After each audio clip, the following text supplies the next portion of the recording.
কলকাতা থেকে কালিকুট, যোধপুর থেকে চণ্ডীগড়, ভারতের সব পথই এখন গিয়ে মিশেছে অযোধ্যায়। গন্তব্য একটাই, সরযূ পার, রামলালার মন্দির। আগামী 22 তারিখ উদ্বোধন হবে রাম মন্দিরের। তার আগে অযোধ্যার হোটেলগুলিতে তিল ধারণের জায়গা নেই। প্রায় সব হোটেলের সব ঘর বুকড, খালি নেই ধর্মশালাও। এমনকি ফাঁকা নেই হোমস্টেগুলিও।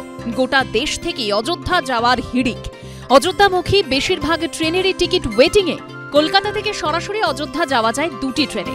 একটি দুন এক্সপ্রেস, যেটি ছাড়ে হাওড়া থেকে, আরেকটি কলকাতা জাট এক্সপ্রেস, যা কলকাতা টার্মিনাল থেকে ছাড়ে। জানুয়ারির মাঝামাঝি দুটি ট্রেনেরই সব টিকিট বুকড। 100-র ওপরে রয়েছে ওয়েটিং। নতুন করে টিকিট কাটলে কনফার্ম হওয়ার সম্ভাবনা নেই বললেই চলে। বউবাজারের বাসিন্দা কুণ্ডু পরিবার। খুব ইচ্ছে ছিল রাম মন্দিরের উদ্বোধনের মাহেন্দ্রক্ষণে অযোধ্যায় থাকবেন, কিন্তু ট্রেনে যে টিকিট নেই, যাওয়াও তাই অনিশ্চিত। রাম মন্দির 500 বছরের, এটা একটা বিভিন্ন সংগ্রামের মধ্যে দিয়ে যে রাম মন্দিরটা হয়েছে, এইটাকে চাক্ষুষ দেখতে যাওয়ার খুবই ইচ্ছে। কিন্তু দুর্ভাগ্য যে আমরা দীর্ঘদিন ধরে প্রায় 10 দিন ধরে চেষ্টা করেও অযোধ্যার টিকিট পাইনি।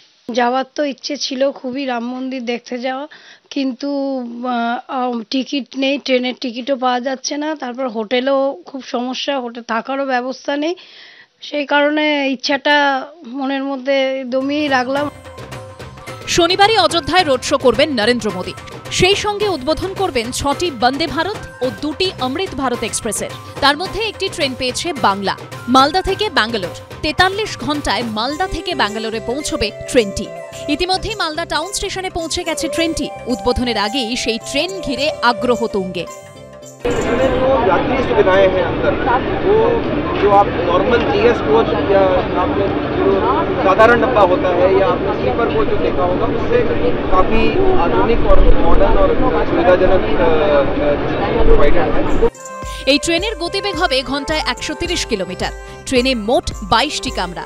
শনিবার অযোধ্যার মহর্ষি বাল্মীকির নামাঙ্কিত নতুন আন্তর্জাতিক বিমানবন্দরের উদ্বোধন করবেন প্রধানমন্ত্রী। তবে কলকাতা থেকে অযোধ্যা এখনও কোনো সরাসরি বিমান পরিষেবা চালু হয়নি। এদিকে অযোধ্যা থেকে আমন্ত্রণ স্বরূপ আলিপুরদুয়ারে এসে পৌঁছেছে চাল ভর্তি কলস। সেই কলস নিয়ে জয়গায় মিছিল করে হিন্দু জাগরণ মঞ্চ। বর্তমানে হনুমান মন্দিরে রাখা হয়েছে এই কলস। এই চাল বিলি করেই শুরু হবে আমন্ত্রণ জানানো। অরিত্রিক ভট্টাচার্য, করুণাময় সিংহ ও অরিন্দম সেনের রিপোর্ট, এবিপি আনন্দ। সত্য অন্তহীন, সত্যের খোঁজও তাই, সত্য সন্ধানে তাই আমরা অক্লান্ত, অকুতভয়। এবিপি আনন্দ নতুন ভাবনার প্রতীক, যা মনে মুক্ত, তথ্যে যুক্ত এবং যাবতীয় সীমানার বাঁধন থেকে মুক্ত। সীমা না শব্দটির মধ্যে লুকিয়ে আছে মানা শব্দটি, যেন চোখ রাঙানি এক অদৃশ্য বেড়াজাল, যা আটকে রাখে আমাদের এক ছোট্ট গণ্ডির মধ্যে। একমাত্র সঠিক খবরই গড়ে তুলবে এক মুক্ত সমাজ। সেই জগৎ গড়ার লক্ষ্যে কোনো সীমানার ঠুকুটি আমরা মানব না।